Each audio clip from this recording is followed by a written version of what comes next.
Alors bonjour tout le monde, aujourd'hui vidéo un peu spéciale, on va s'éloigner du gros couteau de survie fixe et on va voir un peu, on va essayer de démystifier tout ce qui est couteau pliant, donc les différents moyens d'ouverture, de fermeture du couteau, certains couteaux intéressants avec certaines spécificités, voir un peu comment on choisit un bon couteau pliant et ce à quoi il faut faire attention. C'est parti!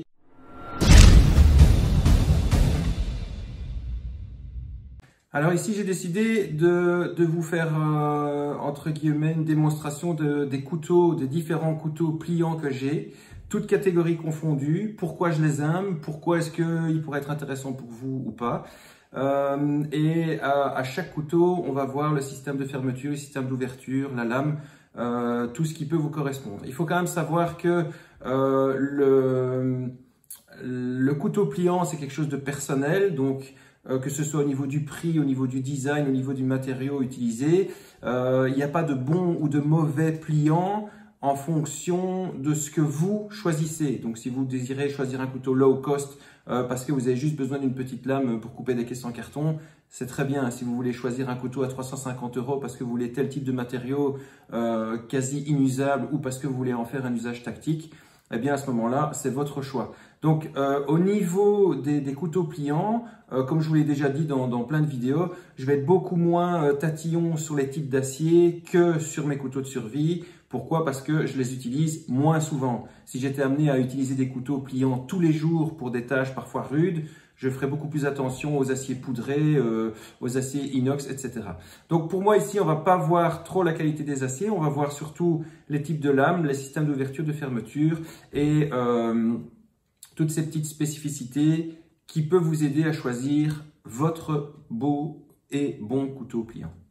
Alors, premier exemple de couteau, encore une fois ici, je ne vais pas aborder les prix parce que vous allez avoir justement des couteaux pliants qui vont dépasser les 290 € et vous allez avoir des couteaux pliants qui vont ne pas dépasser les 30 €.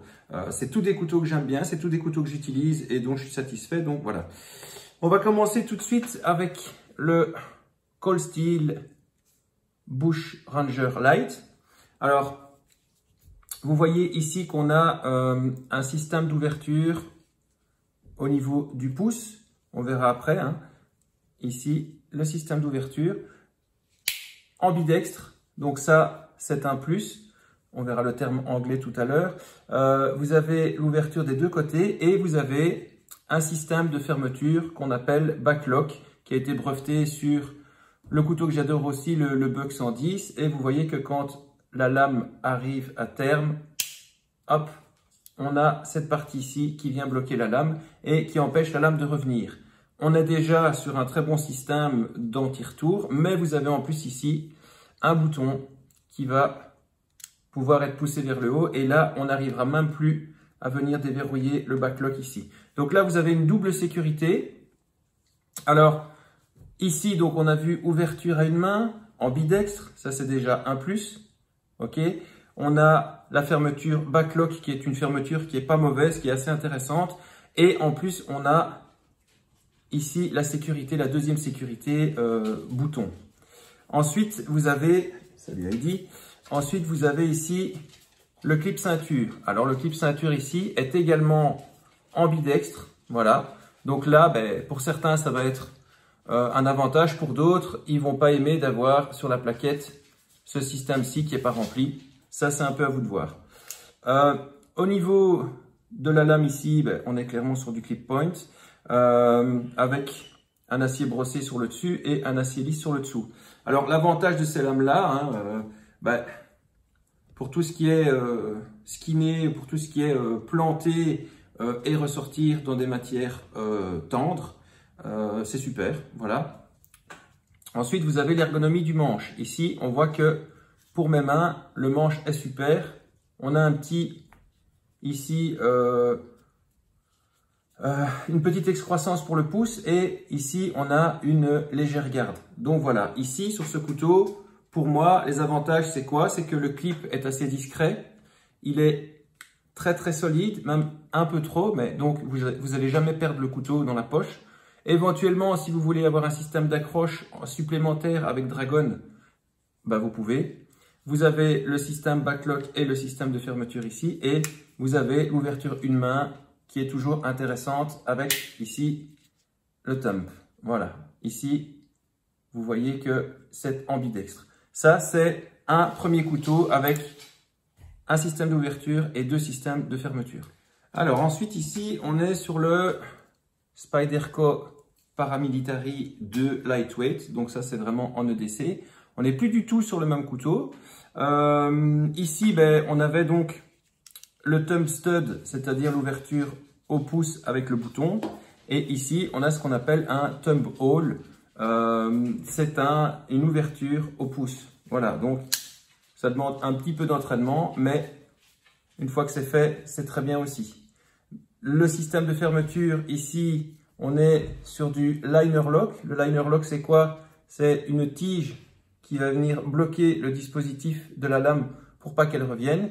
Et sur ce modèle-ci, eh bien, on a la chance d'avoir une légère excroissance qui va nous permettre de pouvoir appuyer dessus pour le fermer. Au niveau du Spyderco, donc ici, on est sur un poids beaucoup plus léger que l'autre.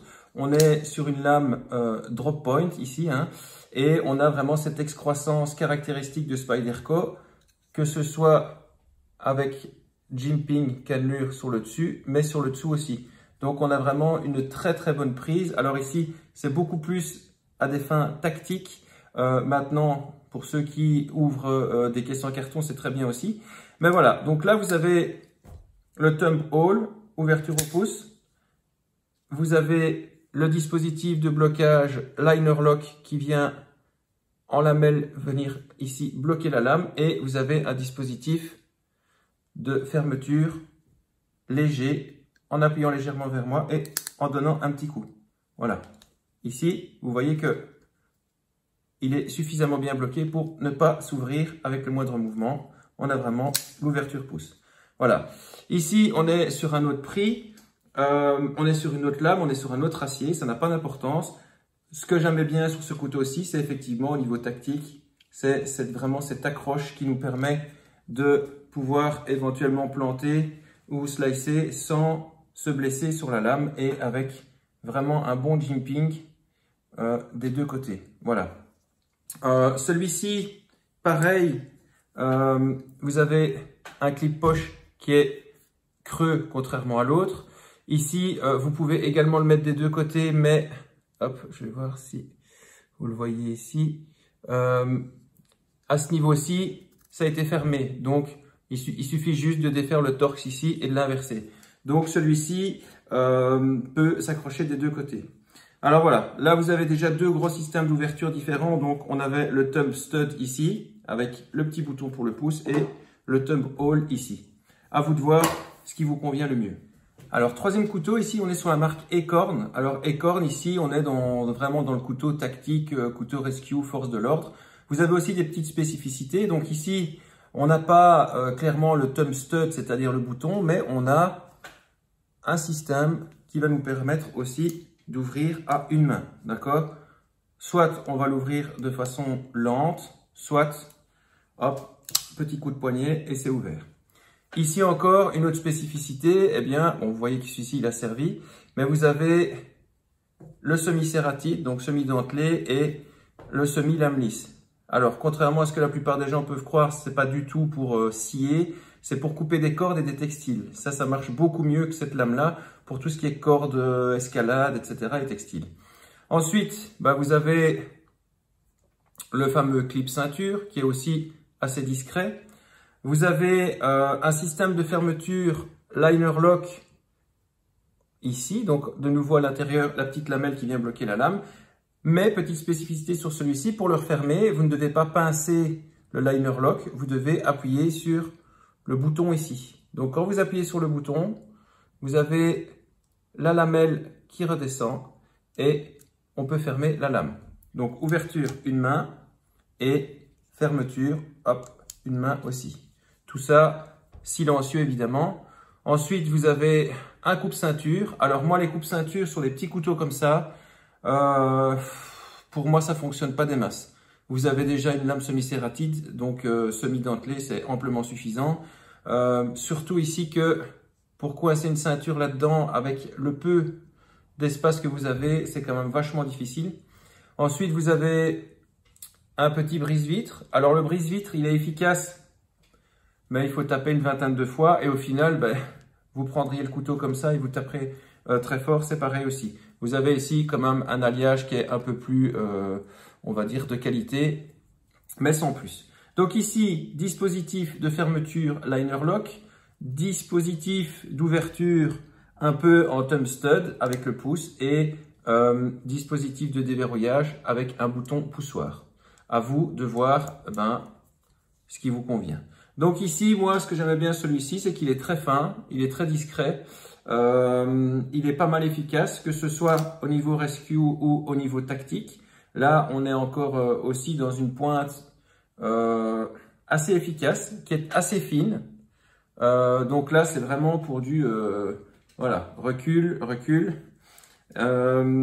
Alors, au niveau des systèmes d'accroche des plaquettes, eh bien, il y a quand même les Torx. Donc, les Torx, vous savez, c'est ces espèces de petites attaches en étoile, un peu comme clé Allen, mais en étoile. Et vous avez parfois des spécificités, pardon, en fonction des marques. Donc, par exemple, ici, ben là, vous allez avoir tournevis à tute pour pouvoir ouvrir.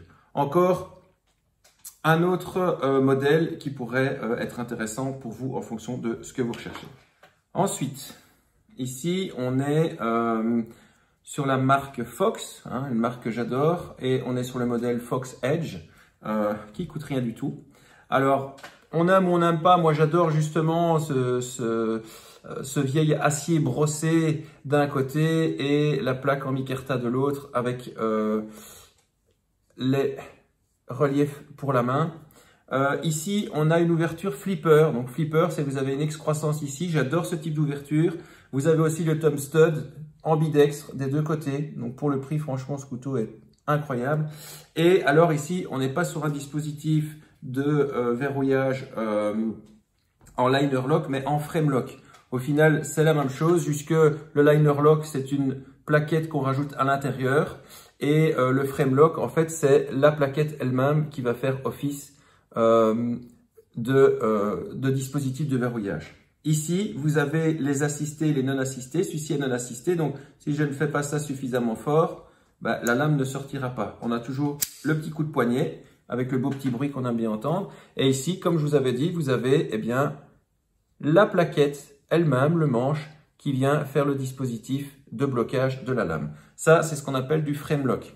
Alors, qu'est-ce que j'aime bien sur ce couteau, moi déjà sa gueule, hein, parce que j'adore ce style de couteau. C'est plus un couteau au niveau tactique pour repousser ou pour piquer, parce que la lame est quand même assez fine aussi, donc on va pas aller percer des caisses métalliques avec ça. Ça, c'est vraiment en défense. Il est assez léger, il est assez fin.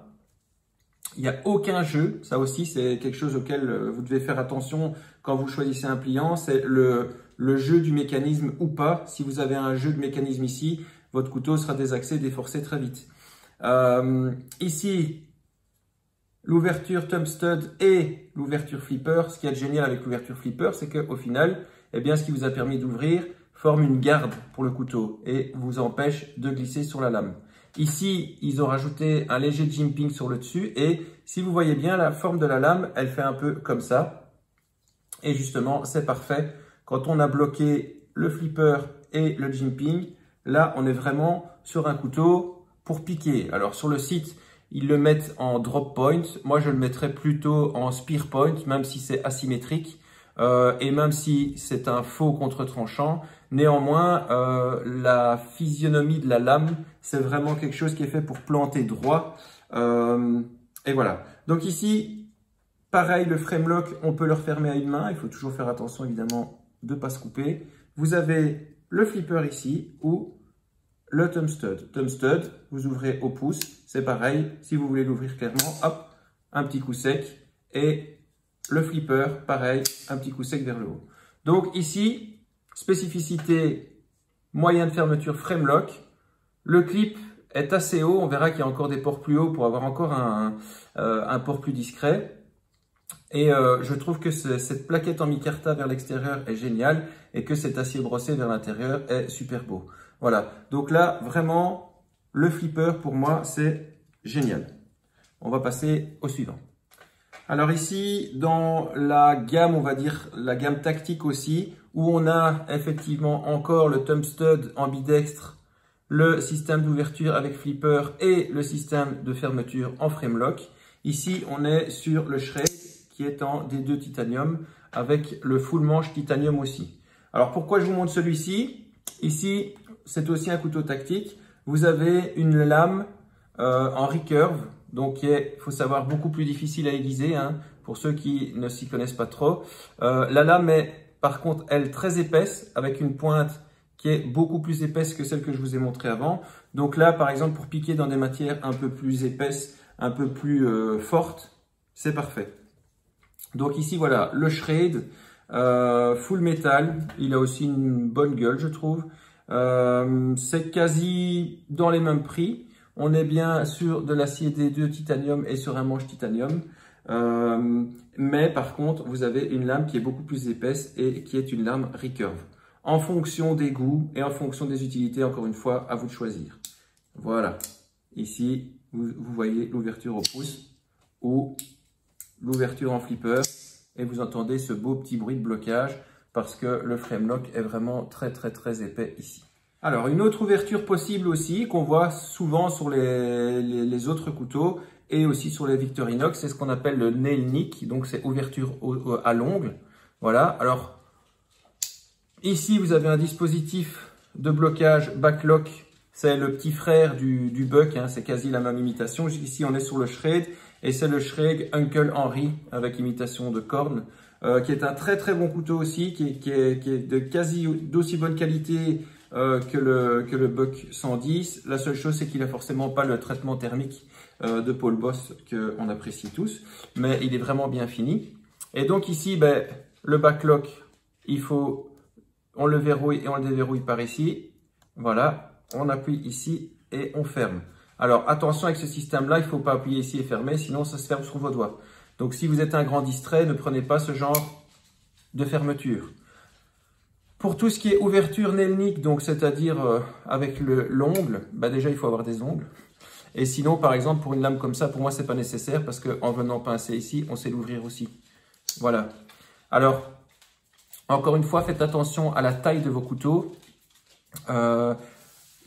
Pour moi, les couteaux pliants, ça reste toujours des backups. Donc pour moi, ça ne doit pas être des lames qui dépassent la main. Si vous avez des lames trop longues, ben, prenez un fixe à ce moment-là. Prenez un fixe qui sera quand même vachement plus solide. Ici, le but d'un pliant, c'est de se glisser dans une poche, d'être discret, d'avoir un backup, tout ce que vous voulez. Mais on voit parfois chez Cold Steel ou d'autres marques des lames qui sont dignes de couteaux fixes, hein, Extrema Ratio, zéro tolérance. Et pour moi, ça c'est ridicule. Si vous voulez prendre un couteau pliant avec une lame de 5 mm et une longueur de 15 cm, ben, prenez un fixe. Voilà, ça c'est mon avis. Donc ici, celui-ci, pas pour les distraits. L'avantage de ce couteau-ci, c'est que ben, on est en clip point, hein, donc c'est vraiment couteau de chasse, typé chasse, et on a vraiment une lame qui est très fine, donc qui est également très fragile. Hein, il ne faudra pas commencer à faire levier avec, c'est pas le but. Par contre, pour tout ce qui est coupe de bois, coupe de pointe, etc., ce couteau aussi, comme le Buck 110, sont vraiment géniaux tous les deux. Voilà, donc là, on était sur le système d'ouverture nail nick. Donc ici, la spécificité du couteau, c'est quoi? C'est que déjà, ben, vous avez un thumb hole, c'est-à-dire ouverture au pouce ici. Ça, c'est une première chose. Donc, si vous voulez faire une ouverture discrète ou lente, on va venir pousser doucement avec le pouce et on va ouvrir le couteau. Mais vous avez également un flipper, à la différence que celui-ci, il est assisté par un roulement à billes, avec des billes en céramique si je ne m'abuse. Donc là, faire bien attention quand vous décidez de choisir un couteau comme ça avec une ouverture à roulement, que vous ayez des billes de bonne qualité.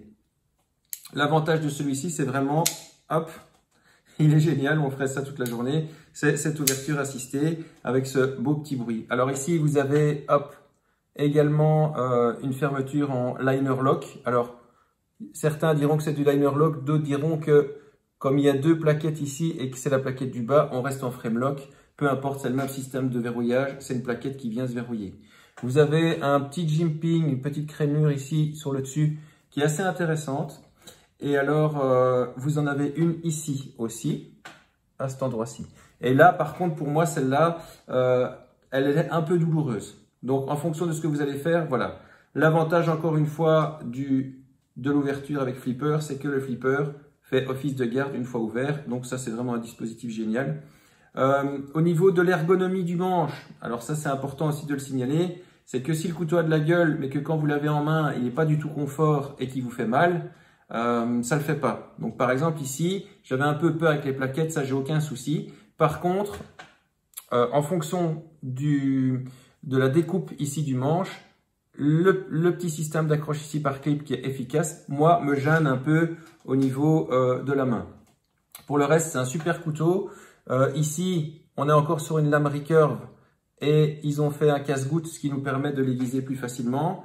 On a un faux contre-tranchant qui rajoute un peu un côté tactique. Et alors, ce qu'il y a de très chouette aussi, c'est cette forme ici qui descend un peu et puis qui remonte comme ça.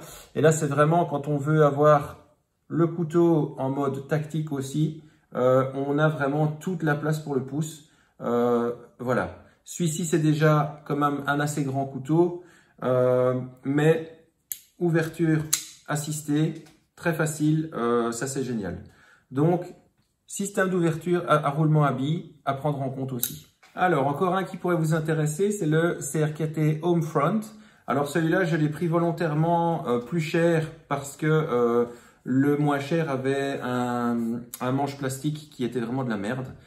J'ai eu l'occasion de le tester chez des amis et ce couteau ne tenait pas la route pour moi. Par contre, avec le manche ici en alliage, là on est vraiment sur du chouette couteau, top couteau, qui rappelle un peu la guerre du Vietnam.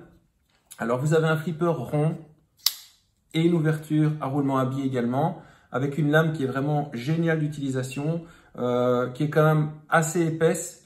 Ce que je peux reprocher ici, c'est que donc vous avez le système de fermeture liner lock comme sur les autres.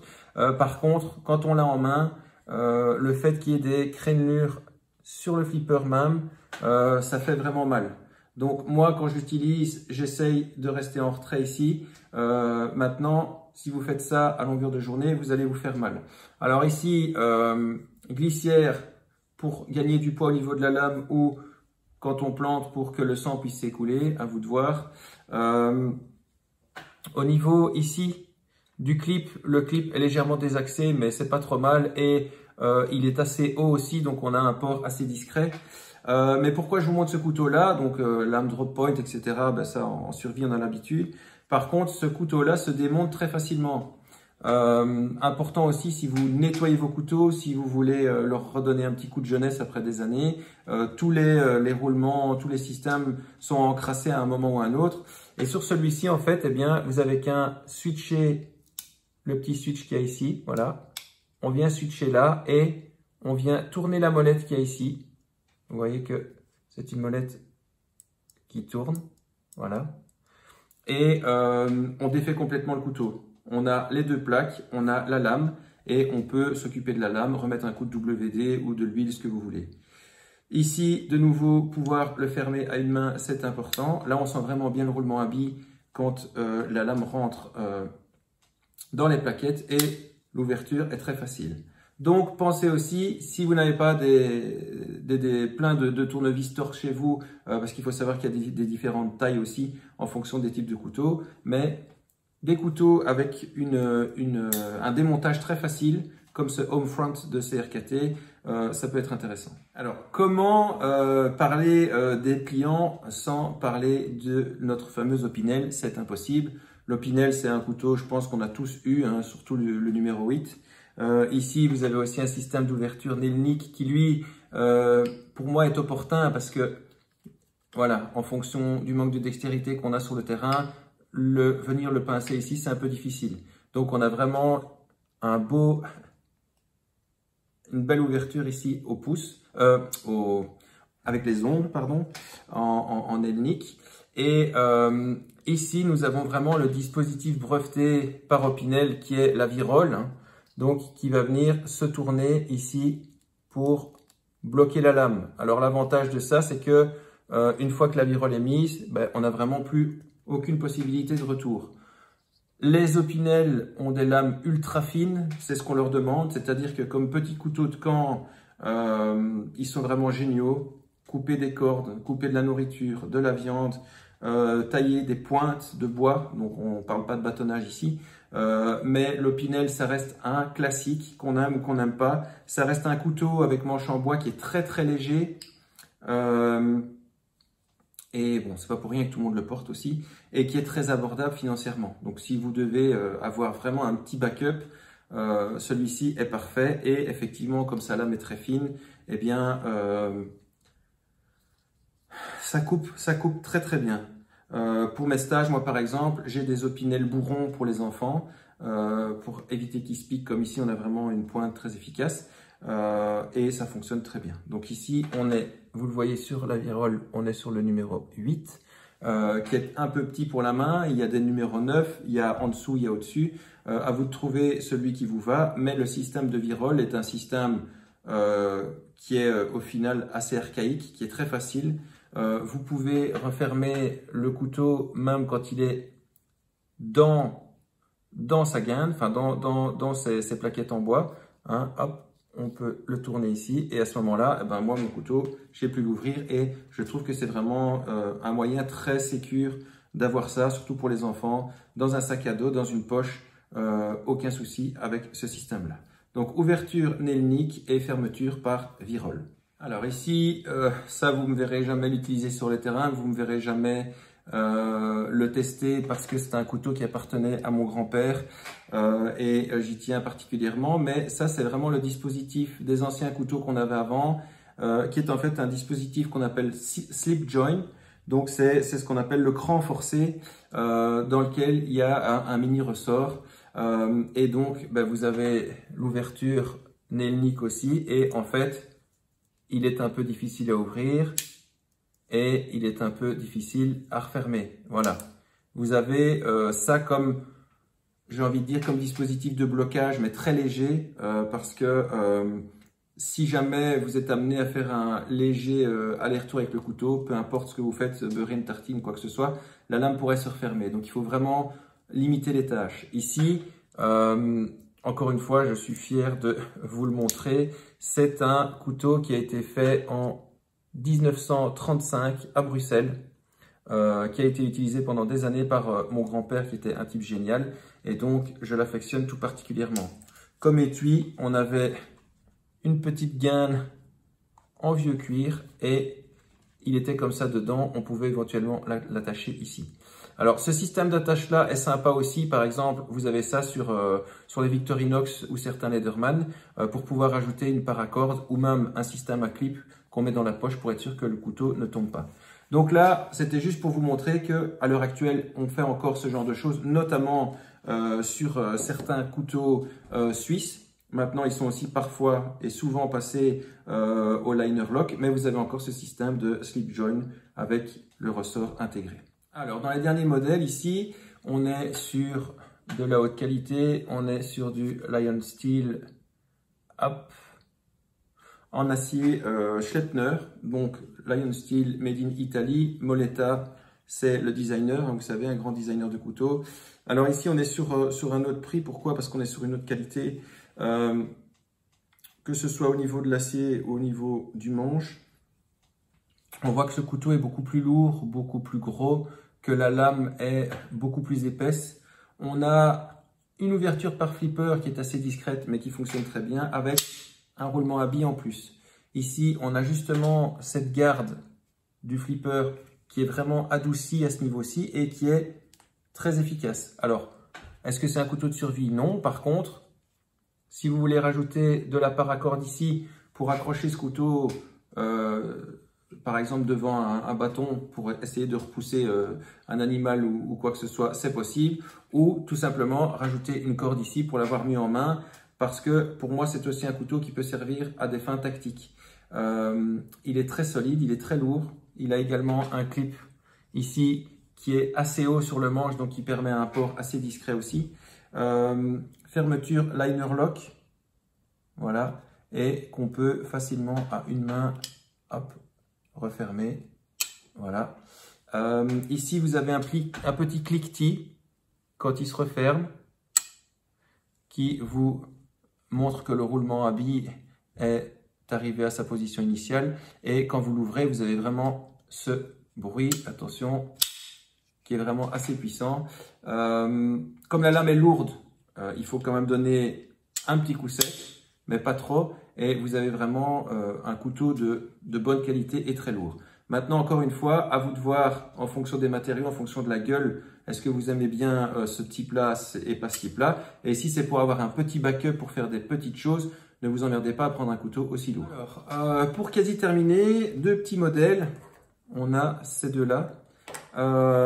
Celui-ci, ça vient de chez Gerber et je le trouve assez sympa parce que c'est le genre qu'on peut mettre accroché à une veste qui passe facilement aux douanes, qui passe facilement un peu n'importe où en fait. Hein. Ça fait vraiment tirette.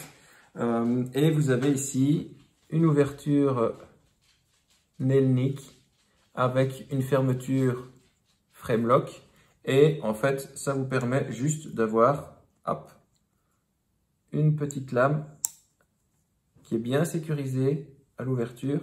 Ça peut servir en défense. En défense, attention que vous n'avez pas beaucoup de marge ici pour mettre vos doigts. Cela dit, la lame est quand même relativement épaisse. Et pour ouvrir des caisses en carton, pour couper des mini-cordes, ou éventuellement pour pouvoir se défendre face à un agresseur et le griffer de façon sérieuse, je dis bien se défendre, pas attaquer, ce genre de petit couteau est idéal aussi. Donc vous avez vraiment ici le système de fermeture qui est vraiment top et qui est très efficace. Et fermé, on ne se rend pas vraiment compte que c'est un couteau. Ça c'était le premier et le deuxième, vous savez que ça c'est mon petit chéri en Spyderco aussi, le Manbug, qui a aussi une ouverture ici en thumb hole avec le pouce, qui est complètement serratide. Pourquoi? Parce que vous savez que moi, il est autour de mon cou et je l'utilise pour couper les cordes quand je monte dans les arbres, si jamais je suis coincé. Alors ce petit couteau est cher, comme tous les Spyderco, c'est scandaleux, mais bon bref. Mais des matériaux de qualité, ici on est sur du VG10. C'est des couteaux qui sont faits au Japon, les vrais du moins. Et ici, malgré le fait qu'il soit tout petit, il est super efficace. Il a une lame assez épaisse aussi et ça coupe mais de façon incroyable. Donc moi par exemple, en défense discrète, même en serratite, ça fait des dégâts énormes. De nouveau, cette petite montée du pouce. Alors il y en a qui trouvent que ces lames sont dégueulasses parce qu'effectivement la découpe est atypique. Mais par contre, même des petits couteaux comme ça, 2 doigts et demi, tiennent super bien en main et font leur travail. Donc ici, on est sur un backlock. Voilà. Mais autour du cou, ça pèse rien, ça ne se voit pas. Dans une poche, ça ne se sent pas. Et par contre, ça fait super bien le travail. Alors avant de passer au dernier, il faut savoir que, par exemple, pour ce qui est Benchmade, mais il y en a d'autres, vous avez des systèmes d'ouverture, de fermeture, des systèmes de sécurisation qui sont personnels à la marque. Donc je n'en parle pas exprès ici parce que c'est pas une généralité. C'est des très bons systèmes qui fonctionnent bien. Parfois vous avez des boutons avec action double, action simple, qui sont brevetés par la marque. Donc comme elles n'existent la plupart du temps que dans ces marques-là, je n'en parle pas ici. Ici, on fait vraiment du général pour vous aider à trouver le pliant qui vous agréera le mieux. Une petite spécificité quand même, ici on est sur le couteau Cold Steel Crawford. Alors pourquoi est-ce que j'aime bien ce couteau? Donc vous avez une ouverture ici en flipper, de nouveau. Vous avez une super garde parce qu'il a vraiment une lame en dos de requin. Mais pourquoi il a cette lame en dos de requin? Alors, je vais vous montrer tout à l'heure. On appelle ça une wave opener, wave opening. En fait, ça vient de la version des couteaux Emerson. Alors, Emerson, pour ceux qui ne connaissent pas, c'est des couteaux qui sont assez chers. Et il a breveté un système d'ouverture pantalon, c'est-à-dire pour les couteaux de défense ou d'autodéfense, où quand on sort le couteau du pantalon, avec son excroissance ici, la lame s'ouvre toute seule. Ça fonctionne même très bien. C'est génial comme système. Cela dit, vous allez toujours avoir une excroissance de lame sur le dos. Ici, c'est en wave, donc c'est une reproduction Emerson. La sienne, elle est plus comme ça. Ici, ben, pour moi, vous avez un couteau qui est très léger.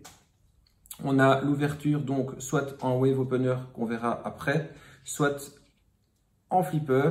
On a une fermeture liner lock, maintenant vous savez ce que c'est, et on a une double action de fermeture avec le bouton ici, comme sur l'autre Cold Steel, c'est pareil, qui fonctionne très bien. Vous avez un clip ici, qui est uniquement de ce côté-ci, donc contrairement au Bush Ranger Light de tout à l'heure, eh bien ici vous n'avez un port que de ce côté-là. Et en fait, vous allez voir que cette ouverture est assez géniale. Voilà, on va voir ça maintenant. Mon couteau est dans la poche ici. J'ai qu'à le prendre et le sortir. Et il s'ouvre tout seul. Je le remets dans ma poche. Je vais le faire au ralenti. Je prends le couteau, je pousse. La lame s'ouvre et je suis prêt à intervenir. Je vais le faire plus rapidement. Ok, qu'est-ce qui se passe? Clac, hop, et ça y est. Là, je suis prêt à intervenir comme il faut. Voilà, j'en ai fini un peu avec les spécificités générales. Donc, déjà, j'espère que cette vidéo vous a plu parce que ça faisait un petit bout de temps que j'en avais plus fait. Ici, donc, pour choisir votre pliant, il y a énormément de critères. Donc, n'oubliez pas maintenant de trouver votre critère de fermeture qui vous correspond, votre critère d'ouverture, les critères de sécurité, les critères de port, le prix, les matériaux et surtout savoir pourquoi est-ce que vous voulez avoir un pliant et qu'est-ce que vous allez en faire. Je n'ai pas parlé des aciers ici comme je le disais tout à l'heure. Si jamais vous décidez d'aller dans un endroit humide, privilégiez l'acier inox. Si vous décidez d'utiliser votre couteau tous les jours de manière répétitive pour faire énormément de coupes, privilégier les aciers poudrés ou les aciers qui ont une bonne tenue de tranchant. Il y a des tests qui ont été faits par SI par exemple, le même couteau, la même série mais les aciers différents et effectivement ce qui est acier poudré va tenir 2 fois plus longtemps, ce qui est quand même énorme au niveau du pouvoir de coupe. Voilà, donc vous voyez ici on a pas mal de couteaux différents avec des lames différentes, des choses qui sont belles, des choses parfois qui sont moins belles en fonction de ce que vous voulez, qui sont pratiques pour des interventions, couper des cordes qui sont plus tactiques, etc. Voire plus discrètes ou alors, j'ai envie de dire, old school ou alors pour les gens qui ont énormément de pognon à mettre. Voilà, si vous avez des questions sur d'autres systèmes d'ouverture, de fermeture, ici alors vous allez me dire, oui mais tu n'as pas parlé des automatiques et des semi-automatiques. Là, pour moi les automatiques et semi-automatiques, on n'est pas dans un système vraiment de fermeture et d'ouverture séparée. Et c'est des couteaux qui sont toujours des couteaux tactiques et des couteaux de combat. Pareil pour les systèmes papillons, c'est des systèmes spécifiques qu'on verra peut-être dans une autre vidéo, mais ici c'était le but de vous montrer vraiment tout ce qu'il y a comme possibilité de base pour les couteaux pliants et de bien choisir, pas que sur les critères physiques, en tout cas la gueule que le couteau a, parce qu'évidemment c'est toujours pour ça qu'on est attiré par un couteau, mais aussi pour la solidité, le fait que vous pouvez pas du tout avoir de jeu entre la lame et les plaquettes, sinon vous êtes sur un couteau de merde. Facilité d'entretien, facilité d'ouverture, facilité de fermeture, éventuellement différents systèmes de fermeture, etc. J'espère que la vidéo vous a plu. Et puis moi je vous dis à très bientôt. N'oubliez pas que le stage d'octobre n'est pas encore complet, donc un week-end complet avec moi dans les Ardennes belges où on voit énormément de choses. Je réponds à toutes vos questions. On s'amuse bien. Le soir, on se retrouve dans une propriété privée où on est sûr de ne pas être dérangé par les gens. On marche beaucoup. On découvre des choses, on découvre des plantes, on mange des plantes. On fait un peu tout ce qu'on veut. Ça peut être des week-ends qui sont déjà pré-organisés par moi avec un planning serré, mais ça peut être aussi des week-ends qu'on fait à la carte avec vous. Donc, vous allez voir sur wksurvival.com, woodknifesurvival.com. Vous m'envoyez un petit message, vous m'envoyez un petit mail avec vos desiderata. On balance un truc à plusieurs, on réserve une date et puis on s'amuse dans les bois.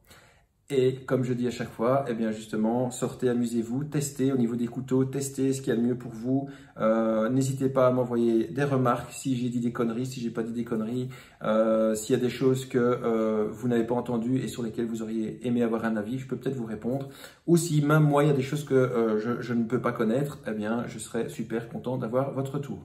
Voilà les petits gars, eh bien à la prochaine et d'ici là, eh ben, stay fit et stay prepared. Ciao.